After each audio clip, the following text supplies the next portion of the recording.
students at the school, family and friends, and others tonight to an event where we're pleased to have as our Class Day speaker at the John F. Kennedy School a legendary figure at Harvard, a friend whom I've known and admired for many years, John Kenneth Galbraith. We're especially pleased to have his wife Kitty here with us tonight, too.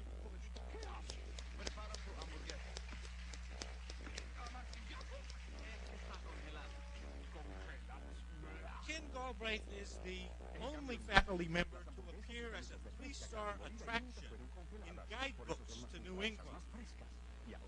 Indeed, he is, according to Time magazine, America's most famous academic. His critics protest that the claim is only half right, although they disagree on which half.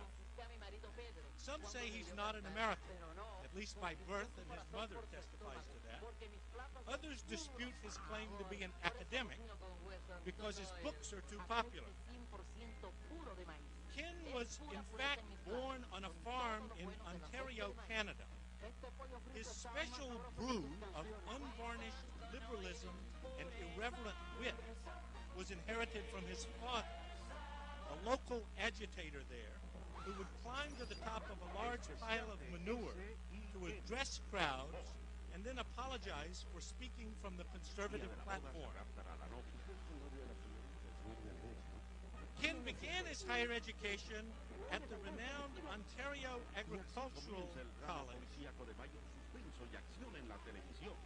where he remembers being taught such verities as, quote, "The dairy cow is the foster mother of the human race," close quote. Seeking greener pastures, he went on to earn a BS from the University of Toronto and an MS and PhD in agricultural economics from the University of California at Berkeley. During World War II, he served as head of the Office of Price Administration. Later, he was chief of the U.S. Strategic Bombing Survey, director of the State Department's Office of Economic Security Policy, and then after that stint in government, editor of Fortune magazine. In 1949, he returned to Harvard, having first come here in 1934, more than 50 years ago, as a teaching fellow. But in 49, he returned as a tenured professor of economics. As usual, that appointment engendered some controversy. He was opposed by some in the Department of Economics who said that he was unlikely to remain in the field in which he had been chosen, namely agricultural economics. When the appointment went forward to Harvard's Board of Overseers for the traditional rubber stamp, one of the leading figures of the day, Charles Cabot of Boston, among others, opposed Ken's politics. As Ken tells his story in his memoirs, and I quote, "That I should be a Harvard professor hit the members of the Reverend and Honorable, the Board of Overseers of Harvard College, with even more rescindent splash. Not for some decades prior to 1948 had the overseers risen above ceremony, and to their credit, they have not done so since. Nor have they done much of anything else. Dignity, shared presence, and generously shared self-esteem are often a substitute for function. But no pattern of behavior is wholly predictable. My proposed appointment turned gentlemanly contentment and torpor into ardent and eloquent indignation," close quote. Nonetheless, after a suitable squabble, the overseers were subdued and Galbraith's appointment was finally approved. He then served later as a speechwriter and policy advisor to Adlai Stevenson and John Kennedy. And in 1961, following President Kennedy's election, Galbraith was appointed JFK's ambassador to India. As you might suspect, that nomination also drew some fire. At least on one occasion, even President Kennedy is reported to have defended it by quipping, quote, "I wanted to get Ken as far as possible away from Washington." Back in the States in 1963, he became one of the first and most vocal critics of the Vietnam War, a vigorous advocate of environmental laws, rights for women, blacks, gays, and in between, at least on occasion, he showed up to teach his Harvard classes. Almost as prolific as Agatha Christie, Ken is the author of 20 books, including a monograph on Indian art, 2 novels, and a trilogy on the American political economy. Some have observed that he didn't have to stray far from economics in order to write fiction. His most famous work, The Affluent Society, predicted an age of private riches and public impoverishment. The malefactors of great wealth thought Galbraith was assaulting their virtues, but they lived to be relieved when in 1981, in a New York Times article, Ken recanted, at least a bit, and approved of being what he called, quote, pleasantly loaded, close quote. He wrote, and again I quote, the pleasure in spending money is a constant, but it cannot be admitted.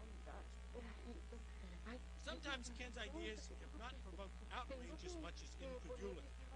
William F. Buckley, who he enjoys sparring with regularly, describes Ken's theories as, quote, about as sound as Confederate currency. Economist Paul Samuelson quipped that, quote, Galbraith is an artist in the sense that he doesn't let his vision get cluttered too much by reality.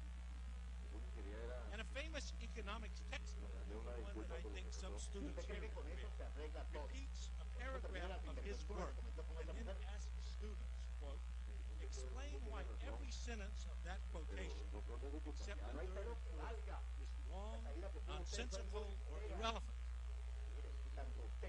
Others are considerably more enthusiastic about Ken Galbraith. Ted Kennedy praises him as, quote, the closest thing America has had in our generation to a Renaissance man. Personally, I find Ken's work chock full of useful insights for budding public servants. In case you failed to read the 20 books on memoir in particular, let me repeat just 2 or 3. Quote, politics is not the art of the possible. It consists in choosing between the disastrous and the unpalatable. Another quote, either have the president behind you or cultivate that impression. Again, I think our foreign service officers in the class will especially appreciate this next one. He says, quote, it is impossible to write about the State Department without making it funny. Finally, he says, this I think was very good advice to new graduates, quote, adopt where appropriate the modest aspect of menace. During the recent Kennedy School brouhaha about the awarding of a medal to Ed Meese, Ken's advice was most helpful. Remembering other distinguished attorney generals in recent history, he wrote me suggesting that we rename the award the Mitchell-Kleindienst Award.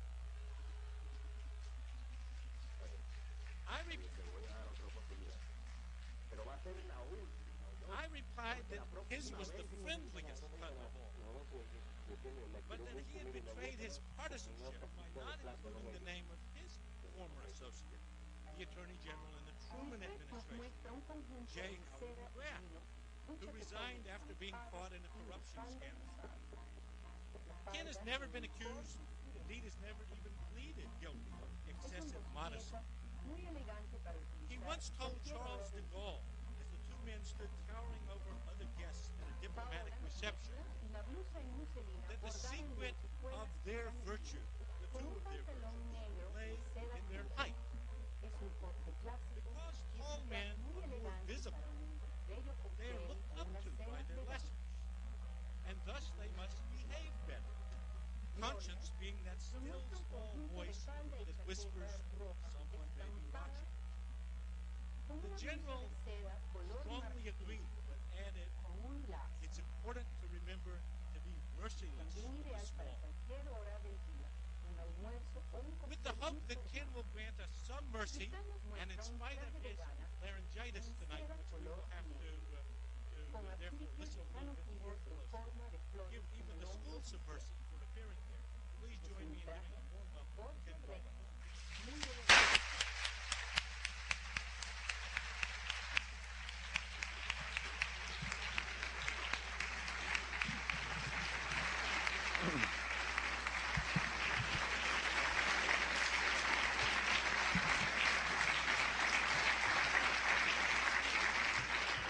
Thank you very much, Dean Allison, for that admirable introduction, all of which was true, all of which I thoroughly approved, with one or two minor exceptions. And let me add my word of welcome and my word of congratulation to all of you who are here this evening. You, on the whole, have a more agreeable time this evening, in spite of the defects of my voice, than I do, because I am engaged this evening in what I'm sure is our most unsatisfactory art form, the commencement address.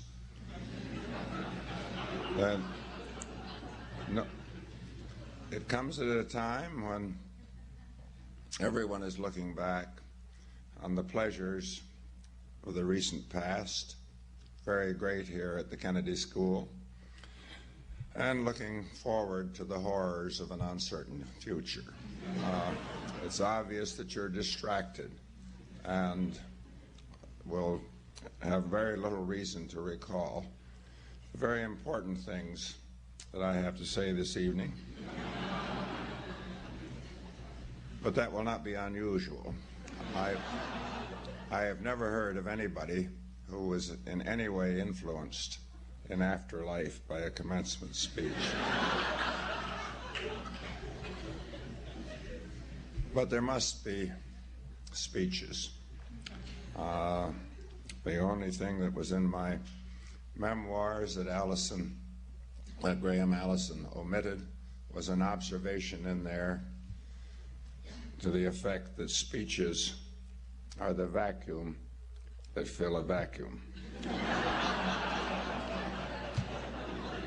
It occurred to me that on this quite wonderful occasion this evening, you might allow me to reflect for just a few minutes on the question of government service, somewhat seriously, but with elements of reminiscence, and this again is in a great Harvard tradition.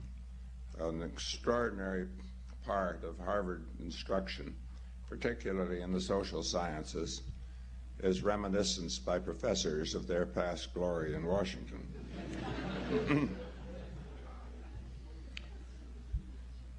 You have those of you who are leaving now to venture on a public career, as I hope all of you are, have a choice before you.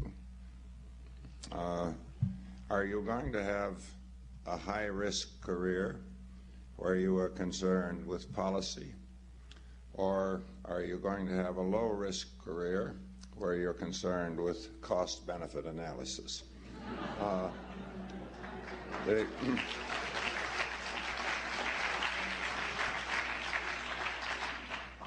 A high-risk career is always associated with policy, because policy does not lend itself to precise analytical judgment. It also involves the area, the problem of political interest and political emotion. And it is also in a marvelous recent book by Jean Amberger, the French academician physician, as he tells, it goes beyond the area of analysis. It goes beyond the area of reason to the area of emotion, to the area, on occasion, of passion. And that is, as I say, one of the possibilities. That is the high-risk possibility, the high-risk choice that you have ahead of you. I have no doubt as to what I should tell you to do. You have only one life to live, unfortunately, at least so far as theological advice now kind of guides us. And I would strongly recommend a high-risk career. That is what I have always found satisfactory, subject always to the fact that I had a slight fallback position as a professor at Harvard. I urge upon you a high-risk career, but I urge that you have a Harvard professorship in reserve. In launching such a career in the legislative branch, I will have very few words this evening, but I hope that many, indeed most of you, will not exclude in the field of public administration the real content of public life, which is that of elective office. I do have a few words for those of you who are going into bureaucratic activity in the federal government, of state government, cities, or whatnot. Please do have in mind one basic circumstance, which is that you will be living a life in or associated or presiding over large organization. And the basic tendency of organization is its incapacity for thought. The world changes constantly, and organization on the whole resists change. And therefore, there is a strong tendency in all public policy, in all public administration. This would be the essence of my teaching if I had been so fortunate as to have been one of your professors. The tendency for organization to become obsolescent in its views, its predilection for error. This is combined with the other obvious fact that while individuals, perhaps on rare occasions, do think, organizations do not think. And therefore, as life becomes more organized, publicly or privately, there is increasingly the static character of organization as distinct from the modifying character of thought. We've had many examples of this tendency in recent times, in the last 50 years. The most spectacular of them all was something to which Graham Allison adverted, and that was the great tragedy of the Vietnam War. There was, appreciating that context, an organizational thought, and there was an organizational position challenged, but only slightly challenged by individual thought. The organizational position was that out of Moscow and out of Peking, as it was then called, to Hanoi, and with ambition over all of Indochina, there was in effect a great thrust for power that was part of the expression of communist ambition and design in what we've come to call the Third World, and in Indochina in particular. This was the organization, the bureaucratic view. A recent and admirable book by McT. Cain, on this period having to do with Vietnam, tells in the most dramatic fashion how wrong that perception was, how committed the perception of the Vietnamese was to their independence anciently from China, in modern times from France, and their unwillingness to surrender it to the United States, and how strong was their adverse reaction to the governments of Diem and Thieu, which we supported, and how adverse was their reaction to the measures by which they were protected from the so-called communist conspiracy, the barbarous strategic hamlets which took them off their ancestral land, housed them behind barbed wire, and presumed they would be grateful for the fact that they were being protected from the Viet Cong. This was the reality, and a reality that was sharply different from the perception, a reality which made clear which reflected the undoubted fact that the difference between a communist jungle and a capitalist jungle is available. That difference can be seen only by real ideologists like Caspar Weinberger and Richard Pearl, and that the same is true as regards a rural village. Both concepts are related to a highly sophisticated level of life. Both are irrelevant to a primitive or simple village community. This, as I say, was an extraordinary example of how institutional thought took over from individuals. There were at that time individuals who resisted the institutional thought, and this is something of which you must also be strongly aware. That if you resist institutional thought, you will, in the short run at least, be excluded from the institutional process. People will say, well, we know her view, or we know his view. Well, he isn't useful on this subject.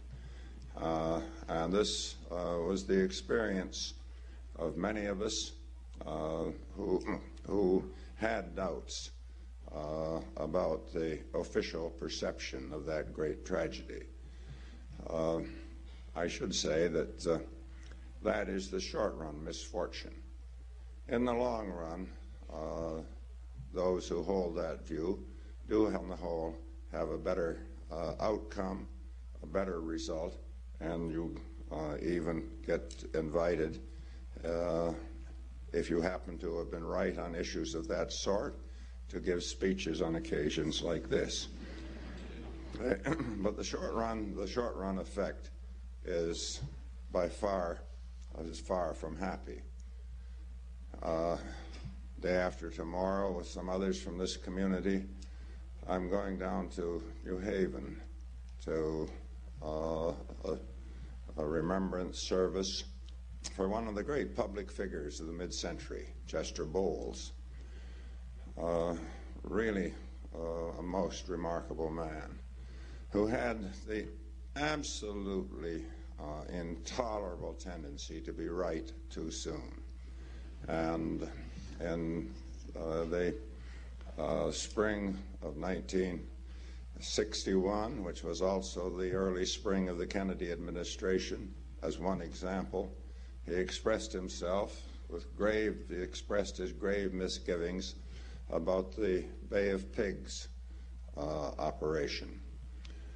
This was very badly received by the extremely practical, realistic men of that time who knew that who accepted the institutional view that the infiltration of 1,000 or two marvelously motivated rebels would overthrow Castro with no difficulty.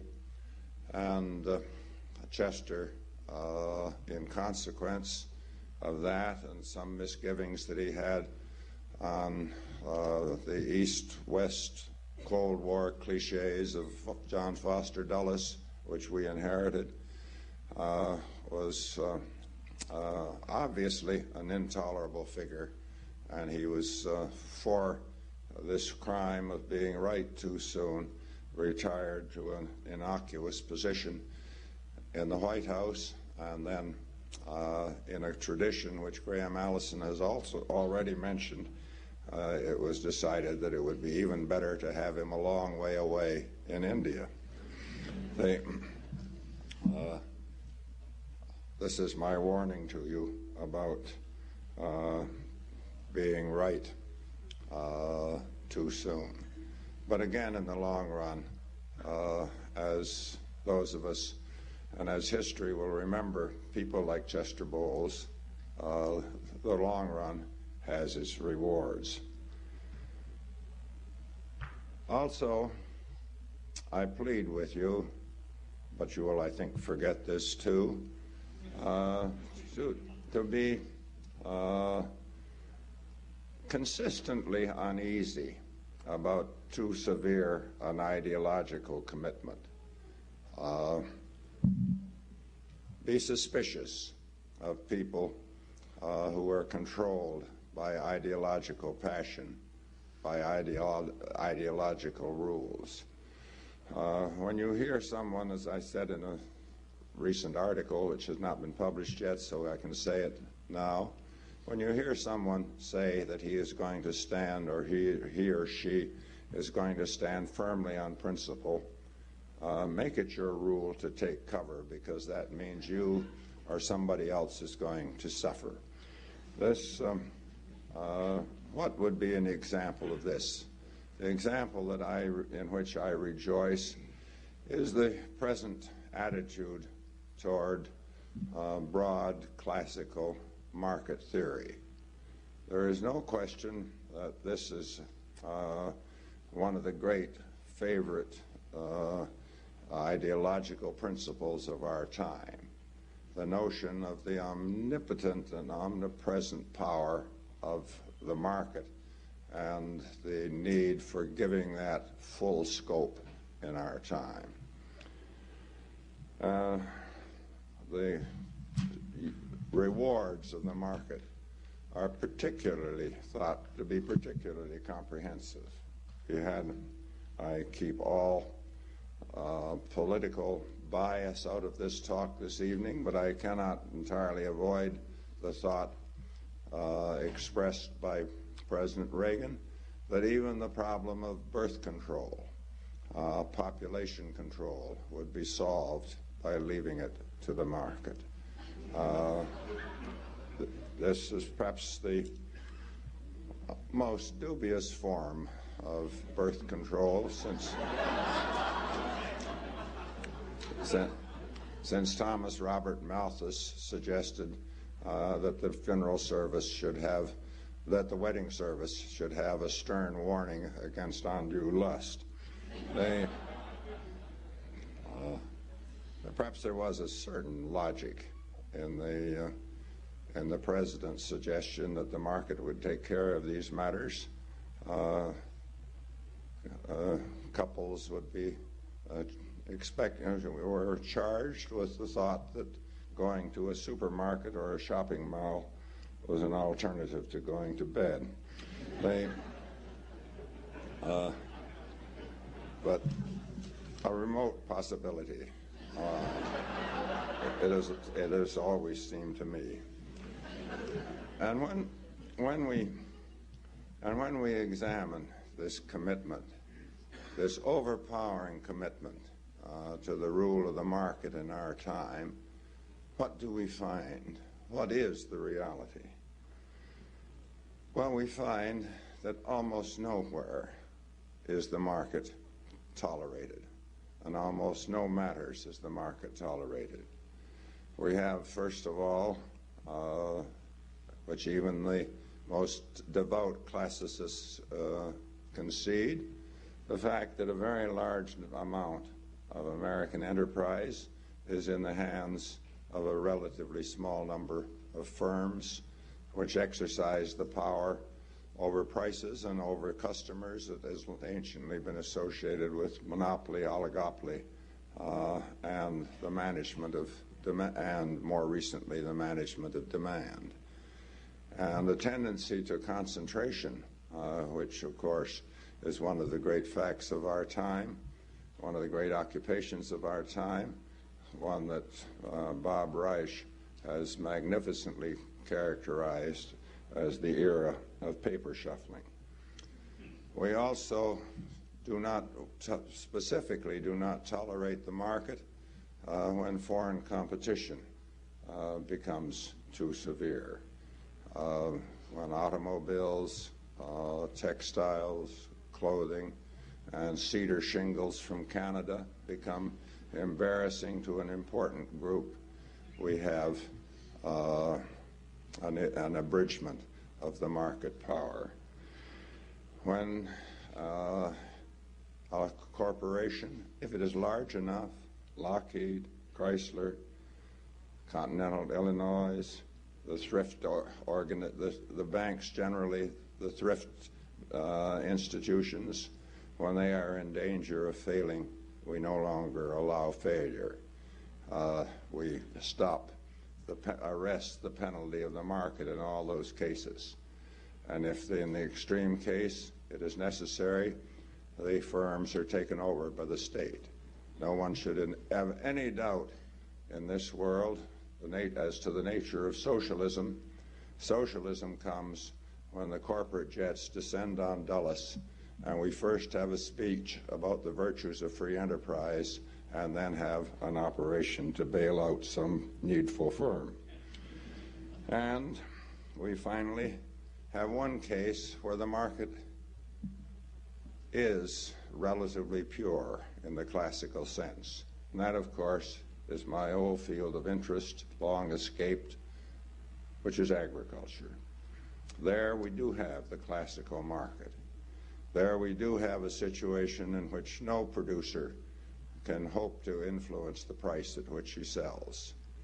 And there, not only in the United States, but in all of the industrial countries, the state has moved in to protect farmers from the penalties and most of the as farmers would say, the exploitation which is associated with the uninhibited market. There's no industrial country, not the United States, not Canada, not the EEC, which leaves the farmers to the market. So you see again how unwieldy, how useless in fact is the ideological commitment to something which is more recited than anything else in our time as a guide to practical action. The answer, I plead to all of you to observe as you go on to Washington, or likewise on to state governments or city governments or wherever, is to recognize that while you will have to put up with the David Stockmans of the world, you should exempt yourself to the greatest possible extent from their ideological commitment. If there is anything, Dean Allison, that I hope is more strongly in a message of this school than any other, it is that public policy, government, is an exercise in a certain analytical pragmatism and not something that can be controlled by general principle. Finally, at a more practical level, let me suggest a few procedures to guide you as individuals, which I hope might in the past have been mentioned here at the school.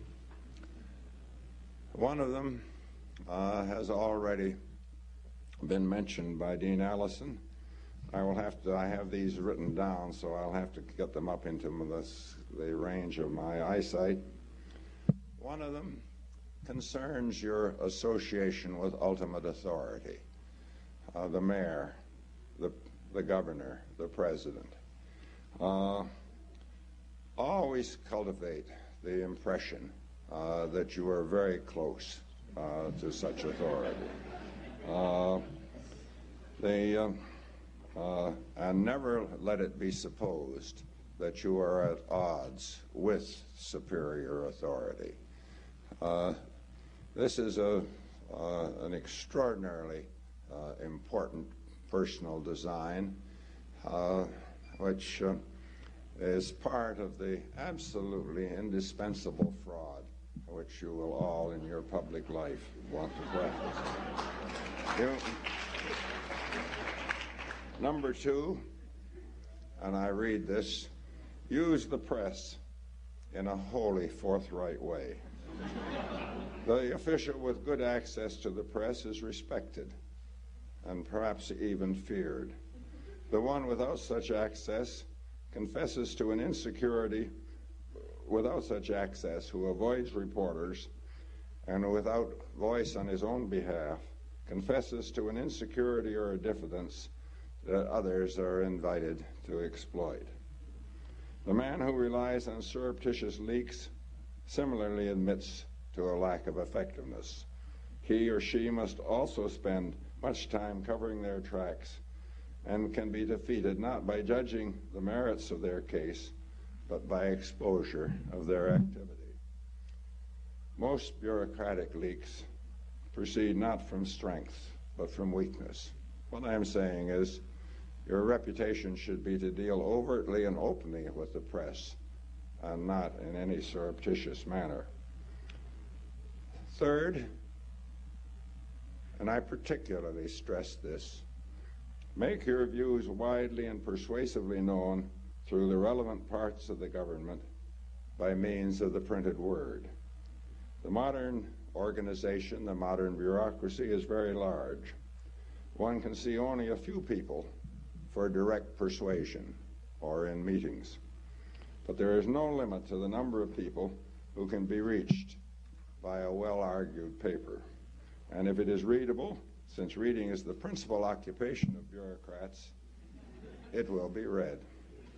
Fourth, given the choice between keeping the confidence of your friends and appeasing your enemies, never hesitate. It is your friends who give you power. You can overcome opposition, but you cannot do it without allies. 5, anger and indignation may usefully be stimulated, but should never be real. They impair judgment. On foreign policy, as on this is number 6. On foreign policy, as on economic policy, the essence of wisdom lies in not being too sure. No one can foresee for certain the outcome of a particular line of action. Nevertheless, for bureaucratic success, one must always cultivate an outward air of assurance. Otherwise, others who are themselves uncertain will then take your confidence as a substitute for their own doubts.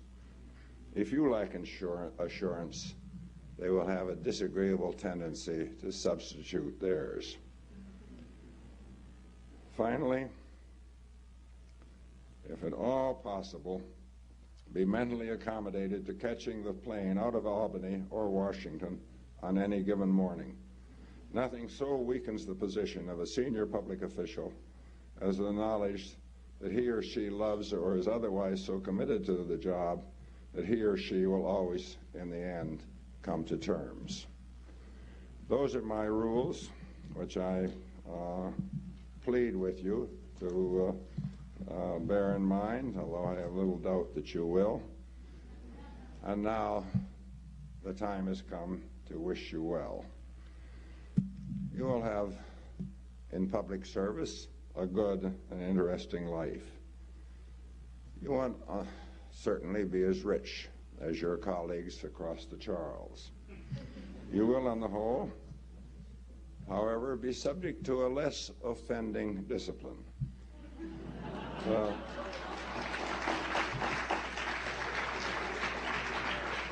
I am not a critic of the corporate man. I value these people, who are corporate women. I value people who are willing to surrender so much of their life to the services that we derive from the public enterprise. The days, the nights, the health, the sex life, that all go into making General Electric great. We shouldn't be in doubt of the importance of this surrender and the reward that we have from it. A few nights ago, I was in New York, and I stood at the head of Wall Street, and I saw all of these people swarming up toward Trinity Church. And it occurred to me how good it is Dr. Johnson once said in the latter part of the 18th century, of all of the activities on which man has been engaged to this time, making money is the least harmful. And here they were coming, and it occurred to me how much better that they were there making money than involved in military activity, religion, or even political persuasion. But you are going to make your life in politics and political persuasion, and in some sense you are the fortunate few. Your discipline will not be insignificant, but it will not be as grave as that of the corporate executive. You will probably have you may well have greater opportunity for physical exercise. You will have at least as satisfactory a home life as the people from across the river, and you're going to have, I promise you, a far more exciting time. Thank you very much.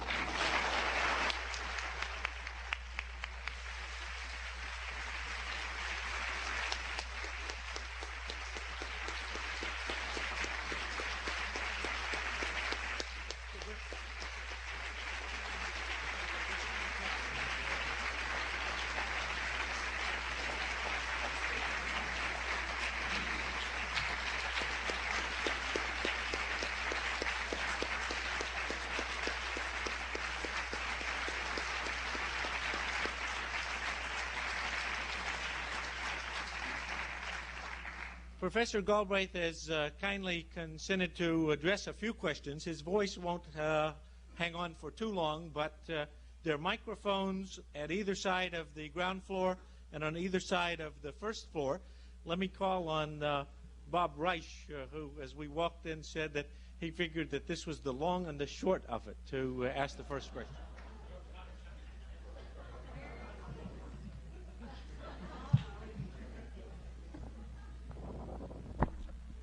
Let's see. I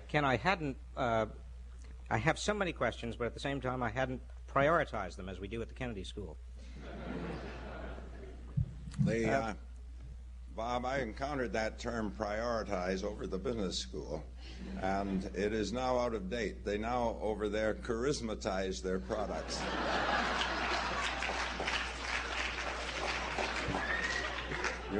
You must come abreast of the modern Harvard. Thank you. Among the points you raised, I wonder if you could spend a moment perhaps talking about the what is now fashionably called military Keynesianism. That is, in a nutshell, the notion that although the Reagan administration has disavowed, in many respects, the Keynesian formulae, its military buildup in the early 80s exemplified, in certain respects, the principles of Keynesianism, at least with regard to military expenditures, and some would contend that any diminution now in the foreseeable future may thereby threaten the economic, if you want to call it a recovery, whatever it is, the lack of economic decline. This is an extraordinarily important question, and one that could easily be the subject for another hour. I do have some feeling that the American economy, year in and year out, works only with the support of a substantial federal investment, and in fact substantial federal investment in excess of taxation. This is not a discovery that I would attribute to the Reagan administration. It has drifted into modern Keynesianism by the device of finding it much easier to reduce taxes than to control spending, and particularly to control the commitment to the arms buildup and the military competition by which we spend in response to what the Soviets are doing, and the Soviets spend in response to what we're doing, and we have the greatest cooperative arrangement with their military establishment that you can imagine.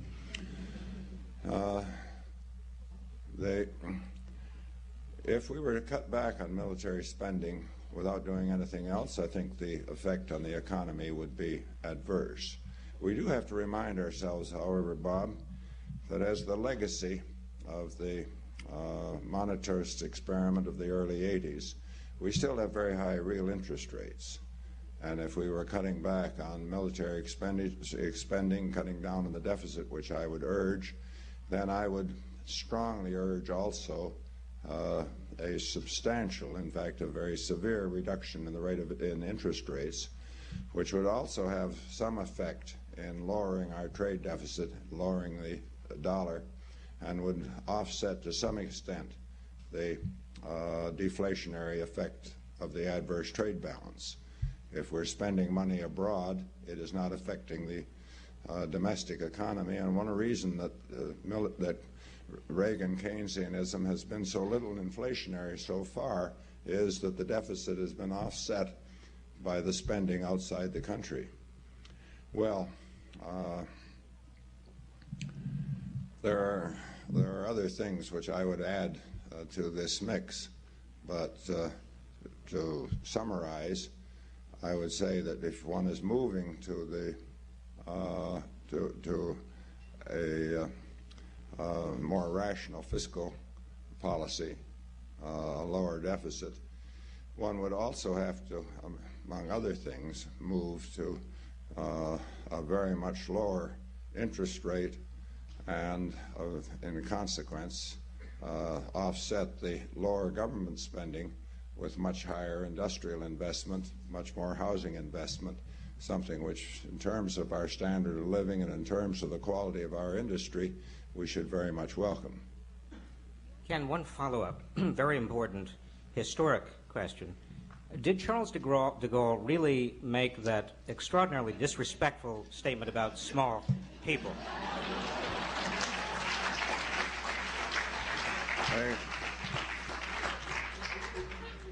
It's historically accurate. The phrasing was slightly different from that which Graham Allison offered.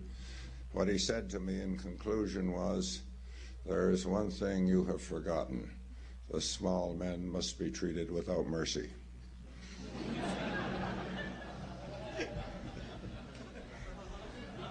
The microphones are open here on the ground floor. If you stand up and speak loudly, though, Mark, otherwise it won't be heard. That takes care of you, Bob. Mr. Galbraith, as I discovered to my dismay some time ago, even a Kennedy School MPP may have to start below cabinet or ambassadorial rank. And in most departments, that means that contact with the press and with congressional staff is strictly forbidden without first clearing things through the press or congressional affairs office. How would that modify your advice with respect to permitted? These are, I would have no doubt whatever about the answer to that. Nobody should pay the slightest attention to totally unenforceable rules.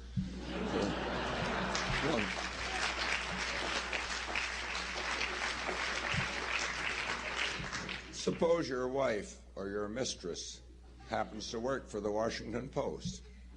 What do you do then?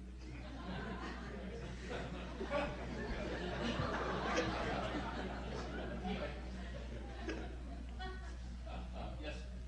Back in, I believe it was the winter of '78, you gave a talk at MIT, and someone asked you a question regarding the expenditure of interest as a factor of government spending and its effect on the overall economy, and that it was growing at that time. And correct me if I'm wrong, but I think, according to you, said, don't worry about the debt. Yeah, that was back long before the Reagan administration, which has doubled the national debt. Well, we've borrowed about as much now as since the beginning of the Reagan administration as we did in the preceding 200 years. And so that would, I think, qualify me to change my mind, don't you?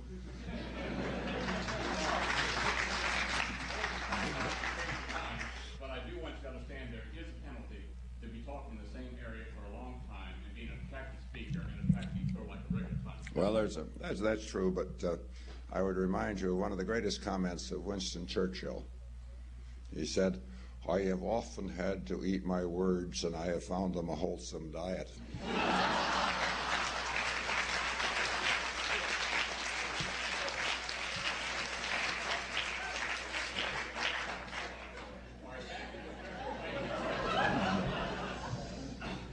November 18th, I think it was, 1971, you gave a talk at the Ford Hall Forum on a Sunday night, and at that time, you were concurring with the Nixon administration and praising them for doing their homework and establishing price controls because the inflation was at an outlandish rate of 4.5%.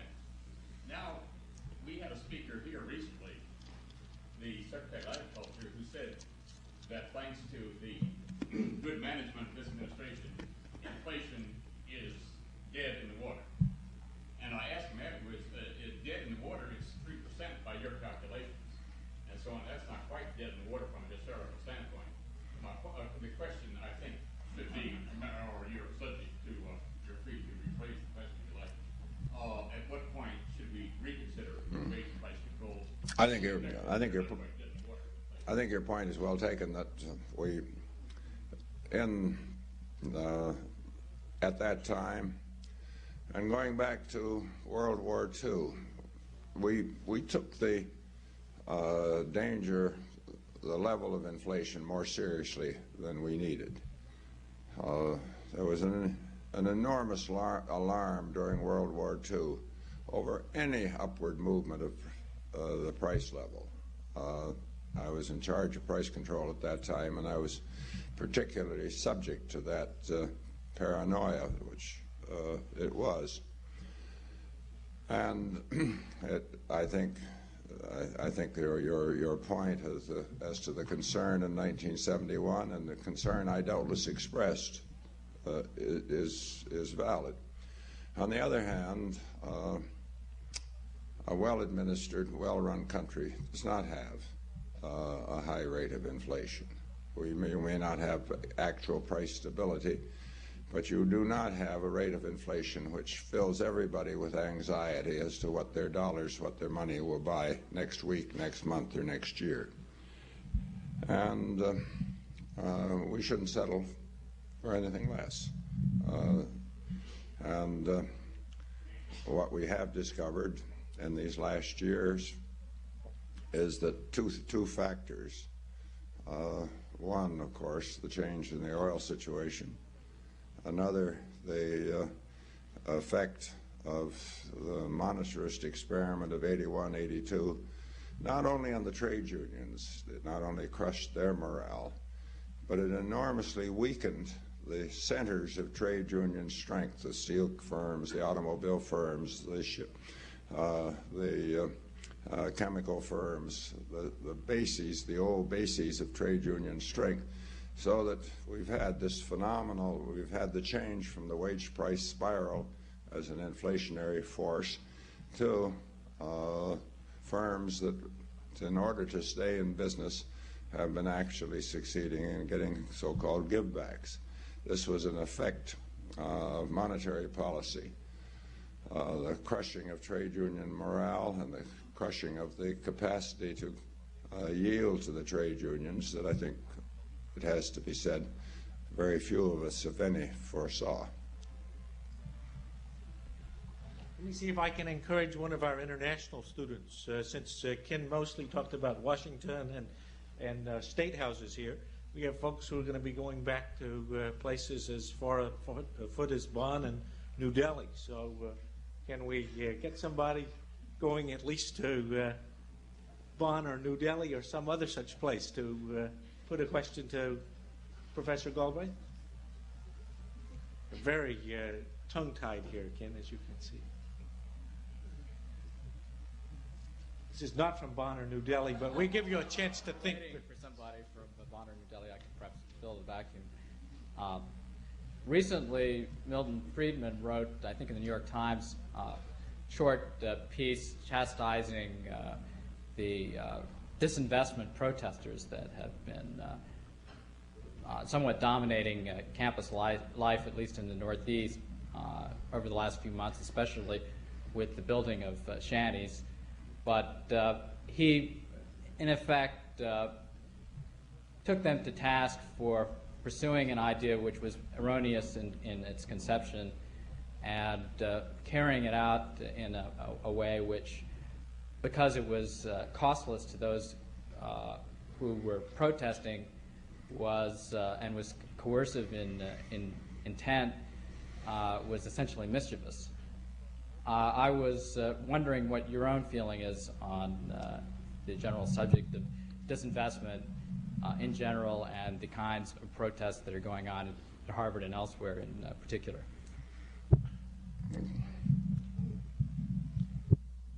Well, I said many years ago that one of the pleasures of encountering William Buckley, who has been for many years a neighbor and friend of ours, a man of good humor, extraordinarily kindly disposition. He also, to a remarkable extent, saves you from the laborious process of thought, because if he takes a position and you take the opposite one, you know you're all right.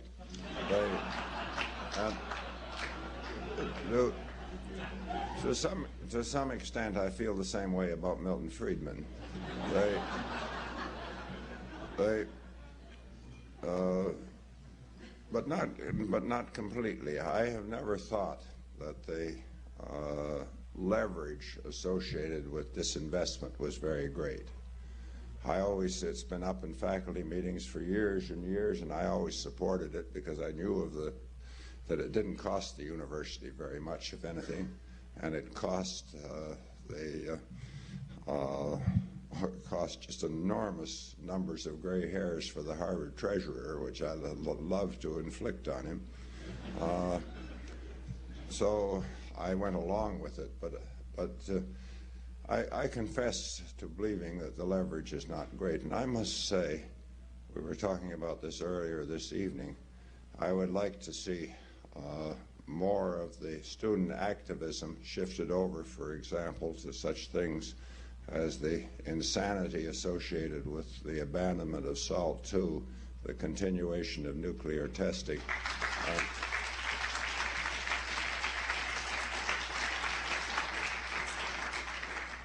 And the movement to a comprehensive test ban. I would like to see a major transfer of energy in that regard. Up in the balcony, I think there was perhaps a question or not? Somebody was coming along and then they didn't. I thought we had gotten an international student. No? Okay, we go here then for the last question. Yeah. Professor Galbraith, do you predict that a tax bill in substantially the same form as that passed by the Senate will be adopted? And if so, what effect will it have on our economy? Oh, I can answer that question very briefly. On two issues, tax policy and international trade, there are so many people who talk so much that it is a basic calculation of any sensible person not to interfere, because you're not going to be heard and you're not going to have the slightest influence. And I just have to tell you that I've been sitting out this whole argument on the tax bill with one exception. I would like to see more adverse reaction to the massive cut in the marginal rates. I have long felt that social tranquility in any democracy requires that there be a few recurrent shouts of anguish from the rich. It just shows the poor that they're suffering too. And the massive movement downward in marginal tax rates, I do think, is socially unwise. So for seven, how about one? Can we take one last question? It's an international student, so please. Yeah. Or close. Yes. Good.